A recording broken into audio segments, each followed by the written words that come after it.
There are two things that every person going to college or leaving home and should have. The first one is a good knife. The second one is a good cutting board. Let's look at how I build my cutting boards.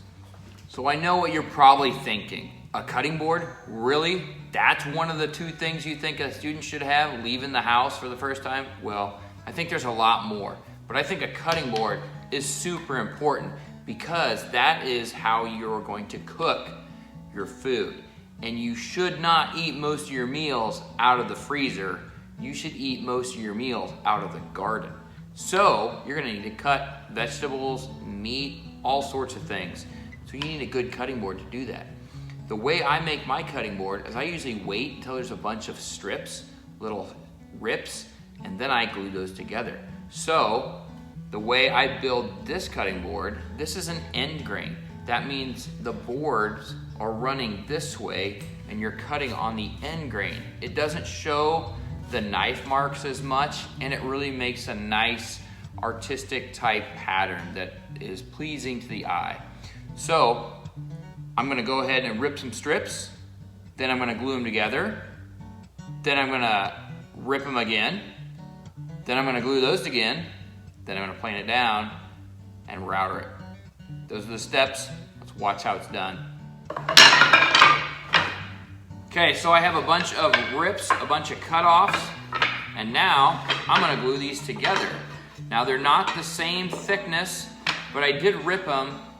They were just scrap rips and stuff. I did rip most of them to be the same width because I'm gonna stand them up and that'll make them, most of them, all the same height, and there won't be much planing to do on that. And so when I get to this stage, I get my different colors, and I like to kind of intermix them in here, make it something just a little bit different.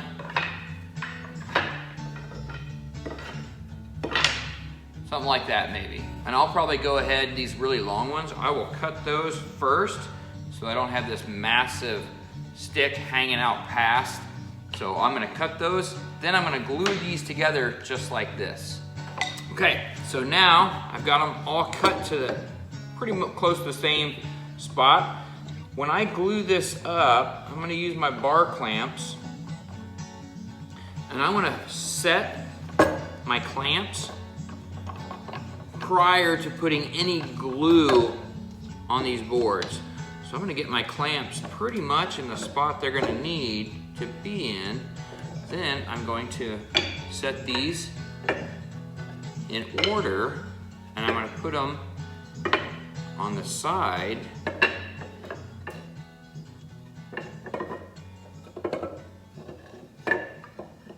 except for the last one.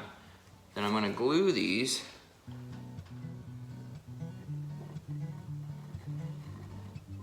glue these laying on the edge, and I glue all my boards. Now don't be shy with the glue here, but don't get it so much to where it's gonna just all leak out. Which brings me to another tip, is have some paper towels to put underneath your stuff for when you clamp it all up, you're not putting a bunch of glue on your table.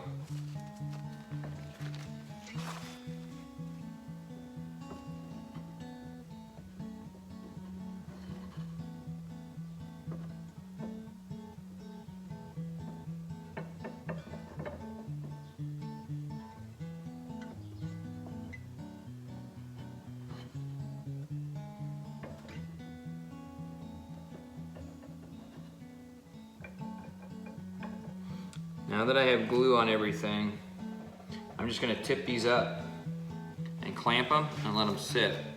I got that tipped up there, tip it up here, and I like to line up one side.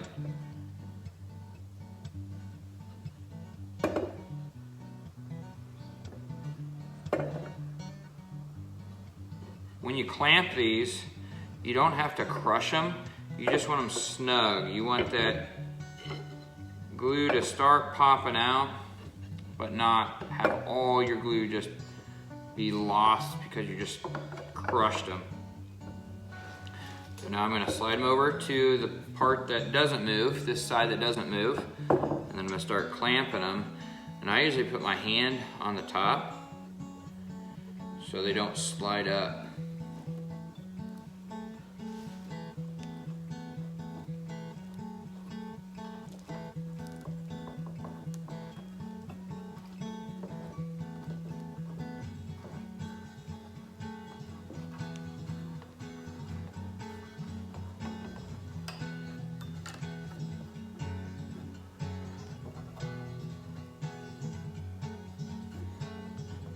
All right, I'm gonna wipe off any excess glue.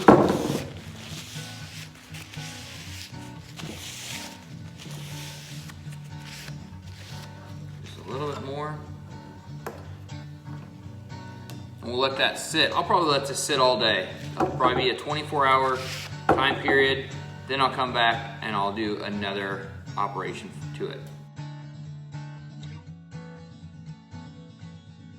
Little reminder when planing, folks, remember to protect your eyes and your ears, and also keep a push stick handy so your fingers never pass the front of this. You're never gonna push them in there.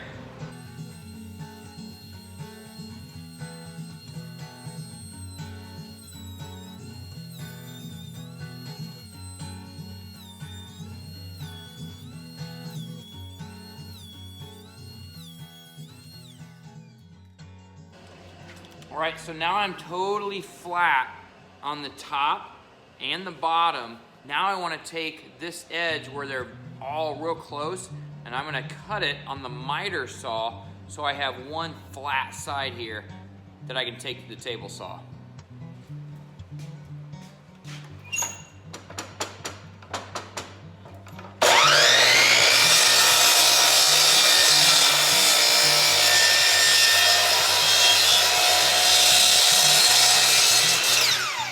Okay, now is where I determine how thick I want that cutting board being.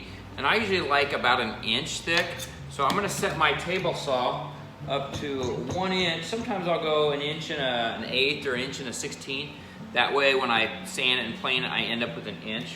So I'll do 1 inch and an eighth. And now I'm gonna take this and I'm gonna rip it like this. We're gonna cut across those. Sometimes I use the miter gauge, but I really like using the fence because it guarantees me that 1 inch or that 1 inch and an eighth every single cut.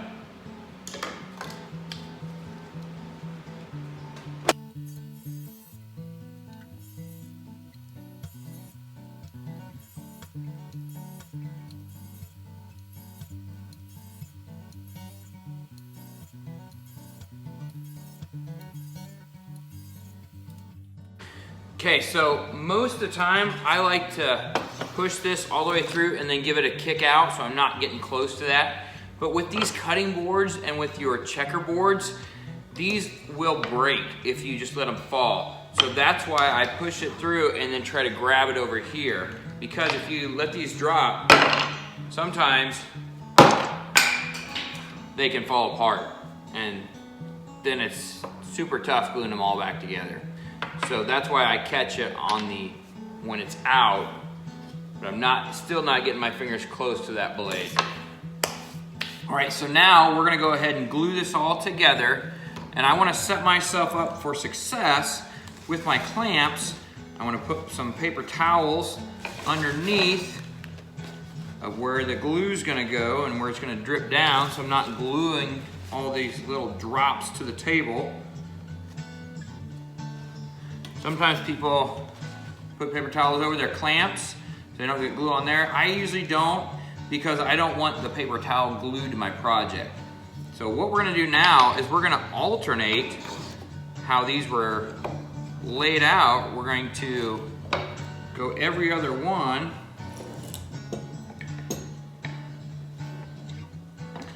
So that it creates a different look. When I glued this up originally, I I made it to where there was not symmetry. I didn't want it being symmetrical on each side, so that way it would look different when we glue this up and alternate every other piece.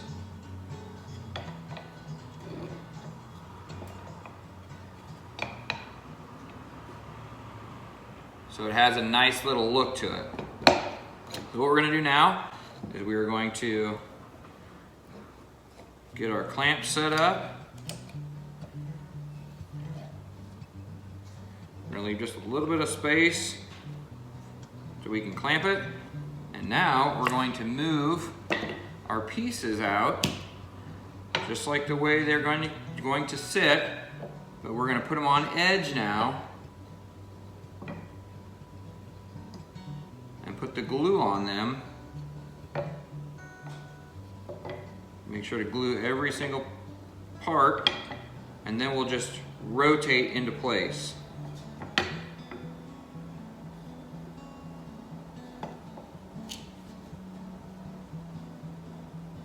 Oh, that's a lot of glue.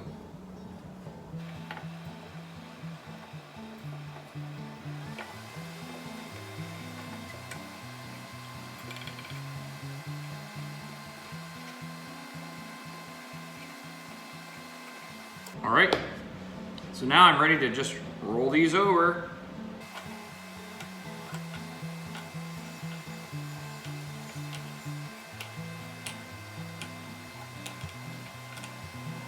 I'm going to clamp them, but I'm not going to crush them. And I want to try to, before I clamp them, line up my ends so I don't have to cut off a whole lot.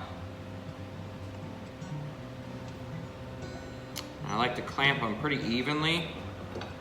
If you don't, if you clamp one side tight and then the other side tight, sometimes they can kind of shift on you.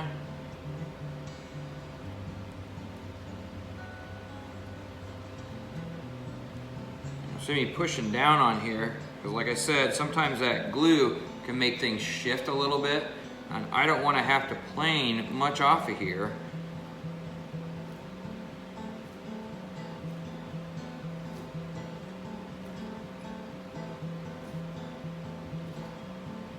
And I'm not crushing this, I don't have to crank on it. I just want to make it tight. And there we go. So now I'm going to let that sit for another day. So we'll get it to this level.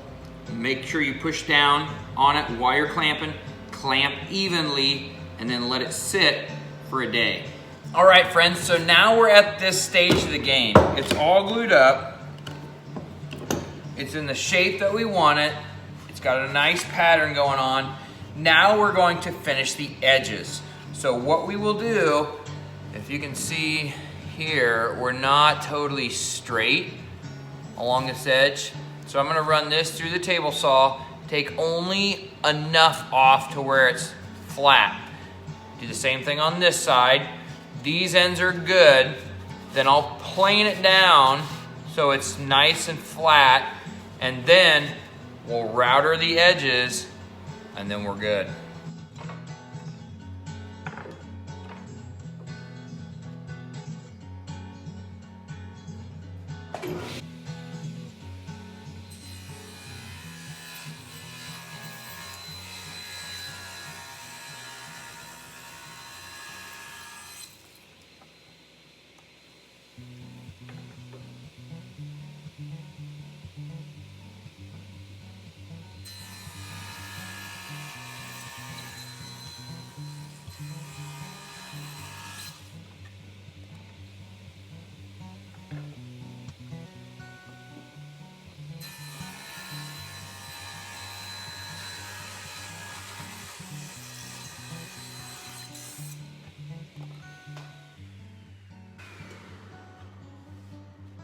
Now we're going to plane the top down and the bottom to make it nice and flat everywhere.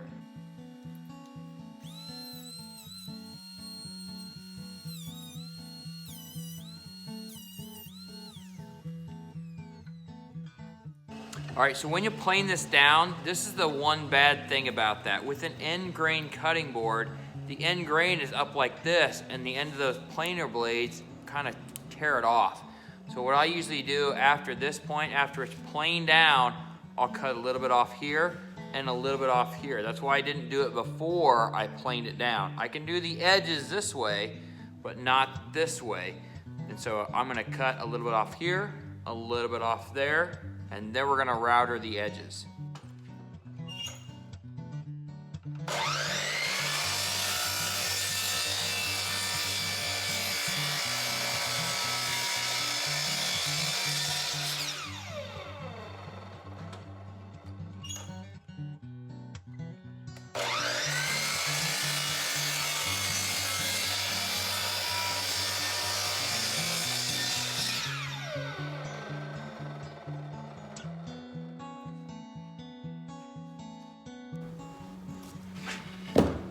All right, so now we're gonna go ahead and we're gonna dress these edges. We're gonna take a router and we're going to route the edges. Now, I heard some people throwing some shade on the old roundover bit. Man, I like it. I think it does a good job. So we're going to adjust it just so that we don't have any of the groove at the top of the bit. I just want a nice rounded over edge on all this. And sometimes I won't do the bottom. I'll just do one side. That way you have a top. Sometimes I do both sides. On this one, I think I'm gonna do both sides so that way you can flip it over and use both sides if you prefer.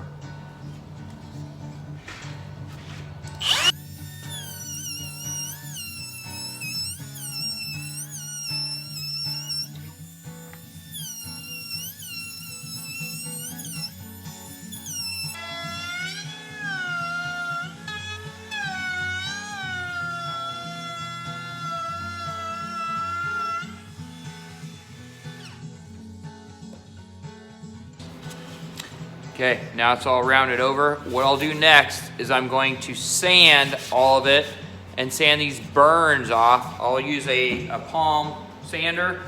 We'll sand it all and then we'll put some mineral oil on it to kind of seal it.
All right, friends, so there we go. It looks pretty nice. It feels very nice. I'm sure it will last a long time. I really like this end grain. The reason I like the end grain is when you do all that cutting, the grains at a really magnified level kind of split, or they split, and then you won't see all those knife marks. And it looks really cool. I really enjoy making these. I enjoy using them. So I hope that helps. Hope you can use that for your cutting board. Like I said, I think everyone should be able to make their own food, cut their own stuff on a cutting board, and have a good knife. Make sure to work hard, folks, because hard work is its own reward. And thanks for watching.